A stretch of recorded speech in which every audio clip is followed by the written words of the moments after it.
Hello everyone, welcome to Competition Career Point. आज हम लोग अपभ्रंश भाषा से संबंधित महत्वपूर्ण प्रश्न देखने वाले हैं। अब इस सेशन को आपको देखने के बाद कोई भी प्रश्न छूटेगा नहीं और साथ में नेक्स्ट वीडियो में जो आएगा जितनी भी थ्योरी रहेंगे अपभ्रंश भाषा से या अवहट भाषा से या पुरानी हिंदी से, सारे आपको टेलीग्राम पर फ्री ऑफ कॉस्ट में दे दिया जाएगा। आप वहाँ से पढ़िए, साथ में प्रश्न उत्तर भी देखिए ताकि आप लोग का जो तैयारी है और भी बूस्ट हो। फर्स्ट नंबर जो है, हिंदी भाषा का जन्म हुआ है किससे हुआ है? तो ये होगा अपभ्रंश। हिंदी भाषा का जन्म अपभ्रंश भाषा से हुआ है।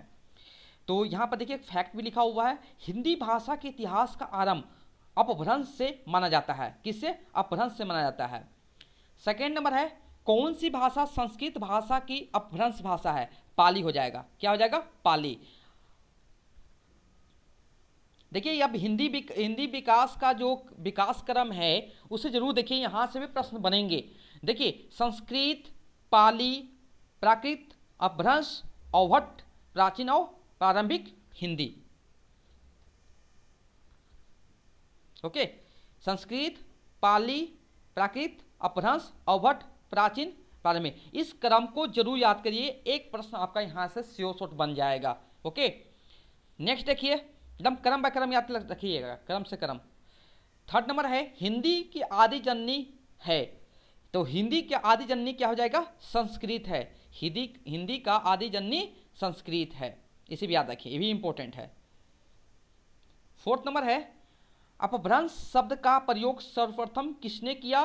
तो अपभ्रंश शब्द का प्रयोग सर्वप्रथम पतंजलि ने किया।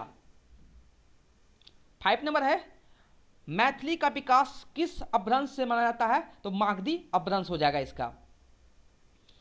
क्योंकि यहां पर देखिए मैथिली, अगर यहां पर बिहारी भी होता, बिहारी रहता तब भी क्या होता बताइए?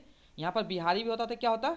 सेम आंसर मागधी अपभ्रंश होगा, क्योंकि बिहार में ही मैथिली बोला जाता है, तो ये मागधी अपभ्रंश हो जाएगा इस केस में। 6 नंबर, भरत मुनि ने अपभ्रंश को क्या नाम दिया है? अशुद्ध भाषा। क्या दिया है? अशुद्ध भाषा। 7 नंबर जो है, स्वयंभू ने किस भाषा को देसी भाषा कहा है? स्वयंभू ने किस भाषा को देसी भाषा कहा है? तो यहां पर जो जाएगा अपभ्रंश भाषा को देसी भाषा कहा है।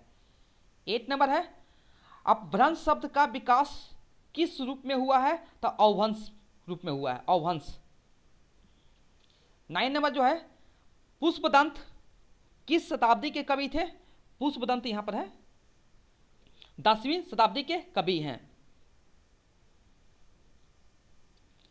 10 नंबर देखेंगे, अपभ्रंश भाषा का विकास 500 ईस्वी से लेकर 1000 ईस्वी तक के मध्य हुआ और इसमें साहित्य के आरंभ 8वीं सदी यानी कि स्वयंभू कवि से हुआ है, जो 13वीं सदी तक जारी रहा। इसे भी इंपॉर्टेंट है, ये देखिए डेट याद रखिएगा, अपभ्रंश भाषा के विकास का डेट याद रखिएगा कि इसके मध्य हुआ था। तो 500 ईस्वी से लेकर 1000 ईस्वी तक मध्य हुआ था। 11 नंबर जो है, किस भाषा का विकास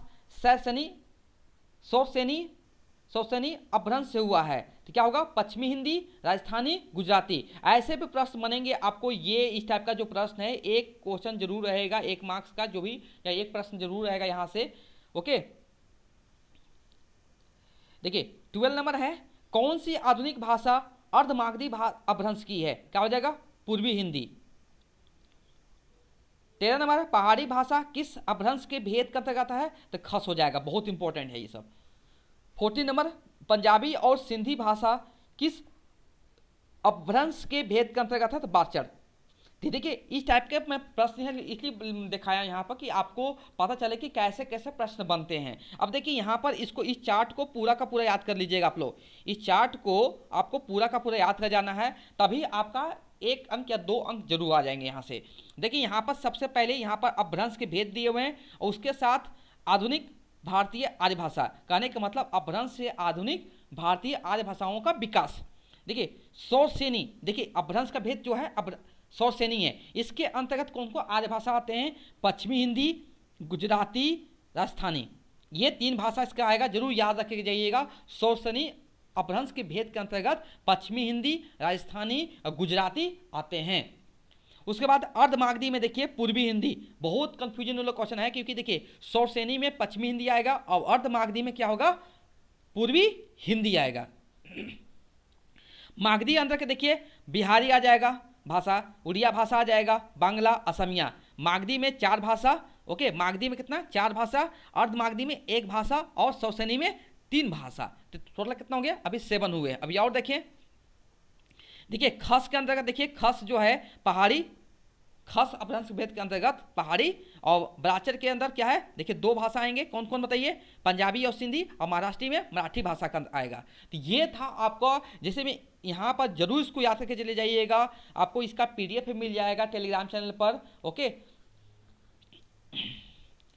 अब देखते हैं और भी प्रश्न, देखते हैं 15 नंबर, अपभ्रंश को अभीरों की भाषा किसने कहा, डंडी। 16 नंबर, दोहा या दुहा किस भाषा का लोकप्रिय छंद रहा है, तो अपभ्रंश हो जाएगा, क्या हो जाएगा, अपभ्रंश हो जाएगा उसका। 17 नंबर, कौन सी भाषा मध्यकालीन आर्य भाषा की तीसरी अवस्था है, क्या हो जाएगा आंसर, अपभ्रंश हो जाएगा, क्या हो जाएगा, अपभ्रंश हो जाएगा। 18 नंबर, हिंदी भाषा की उत्पत्ति किस अपभ्रंश से मानी जाती है, शौरसेनी। 19 नंबर है, अपभ्रंश के महान कवि स्वयंभू जिन्होंने पौमचरियु और रिठेनमी चरियु की रचना की है। उसके बाद देखिए 20 नंबर देखेंगे, अपभ्रंश में राम काव्य के प्रथम कवि हैं स्वयंभू।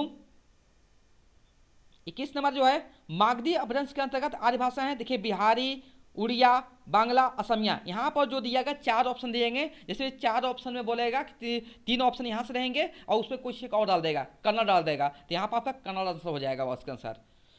22 नंबर है, अपभ्रंश का वाल्मीकि है स्वयंभू। 23 नंबर है, अपभ्रंश का शाब्दिक अर्थ है पतन या बिगड़ा हुआ या गिरा हुआ, इसे भी याद रखें। 24 नंबर, आचार्य हेमचंद्र वाग्भट ने अपभ्रंश को क्या कहा, ग्राम भाषा बोला है। 25 नंबर, अपभ्रंश का पहला प्रबंध काव्य है भविष्य कहा, ये किसके द्वारा रचित है, धनपाल के द्वारा रचित है। और कब रचा गया था बताओ, ये धनपाल जो हैं वो 10वीं सदी के कवि भी हैं। 26 नंबर, कृष्ण काव्य के प्रथम कवि हैं स्वयंभू। 27 नंबर, अपभ्रंश के वेदव्यास हैं पुष्पदंत। अपभ्रंश के वेदव्यास कौन है, पुष्पदंत। 28 नंबर जो है, अपभ्रंश का सबसे प्राचीन उदाहरण नाट्यशास्त्र में मिलता है। 29 नंबर, अपभ्रंश को उकार बहुला भाषा भी कहा गया है, इसे भी याद रखें। आज का अंतिम प्रश्न है, स्वयंभू किस शताब्दी के कवि हैं, तो 8वीं शताब्दी के कवि हैं स्वयंभू, 8वीं शताब्दी के कवि हैं। अब देखिए इसके साथ देखिए कुछ मैं थ्योरी 31 नंबर देख लीजिए, राजस्थानी को अपभ्रंश की बड़ी बेटी कहा गया है, राजस्थानी को अपभ्रंश की बड़ी बेटी भी कहा गया है राजस्थानी को। अब देखिए इसके साथ देखिए कुछ इंपॉर्टेंट कंटेंट देख लीजिए, देखिए अपभ्रंश से रिलेटेड कुछ संबंधित है यहाँ पर देख लीजिए। देखिए अपभ्रंश का यहाँ काल दिया है, मैंने कब से कब 500 ईस्वी से 1000 ईस्वी तक। और देखिए बागभट और हेमचंद ने अपभ्रंश को ग्राम भाषा कहा है। उसके बाद दांडी ने इसे अभिरीदी भाषा कहा है और राजस्थानी को अपभ्रंश की बड़ी बेटी कहा गया है। ऐसे तो प्राकृतिक अपभ्रंश में अपभ्रंश के 27 भेद बताए गए हैं, किंतु मुख्य रूप से इसे पढ़ लीजिएगा। मैं आपको कंटेंट दे रहा हूँ यहाँ पर टेलीग्राम पर दे दूंगा, आप इसे आराम से पढ़ सकते हो। ओके, विकास क्रम भी देख सकते हो। ओके, अब देखिए विशेषताएं, आपको जनरली विशेषता पर ज़्यादा ध्यान देने हैं। देखिए यहाँ पर ए और नहीं मिलता है, उकार बहुला भाषा है, जैसे देखिए टवर्ग प्रधान भाषा है, न बहुत अधिक कुछ होता है, स्वर गुच्छों की संख्या है, जैसे देखिए यहाँ पर इस टाइप से। अब देखिए कुछ और भी आपके पास कंटेंट मिल जाएंगे, जैसे स्वयंभू हैं, 8वीं शताब्दी के कवि हैं, इसकी रचना क्या है देखिए पौमचरियु। ओके, पुष्पदंत देखिए उनकी रचना है महापुराण, ये इसमें जो बताया गया है 63 जैन महापुरुषों की कथा है। धनपाल के देखिए जो रचना है भविष्य का, इसमें वनिक की कथा है। देखिए बहुत सारा आपको मिल जाएगा, यहाँ पर सारे रचने मिल जाएंगे, आपको पढ़ने में सुविधा हो इसलिए ऐसा कलेक्शन किया जा रहा है। आपको इसका PDF का कोई चार्ज नहीं लगेगा, आपको टेलीग्राम चैनल से ज्वाइन होना है, प्लस में आपको इसे अच्छे से पढ़ना है। अब इसके बाद जरूर से एक थ्योरी मिलेगा, थ्योरी भी बहुत शानदार रहेगा। जैसे मैं आपको थ्योरी देता हूँ कि आप उस थ्योरी से पढ़ने के बाद आपको कहीं पढ़ने की जरूरत नहीं होगा, वैसा आपको थ्योरी मिलेगा। आपको 1-2 दिन वेट करने होंगे उसके लिए।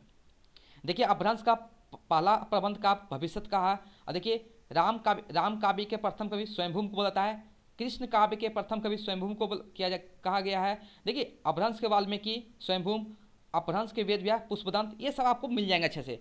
स्वरों की संख्या 10 बताया गया है। ये अपभ्रंश को उकार बहुला भाषा भी कहा जाता है। इसमें स का एक ही प्रयोग है। री ध्वनि लेखन में थी लेकिन उच्चारण में नहीं है। तत्सम के बजाय तद्भव शब्दों का ज़्यादा प्रयोग होने लगा है। द्विवचन और नपुंसकलिंग का लोप है इसमें।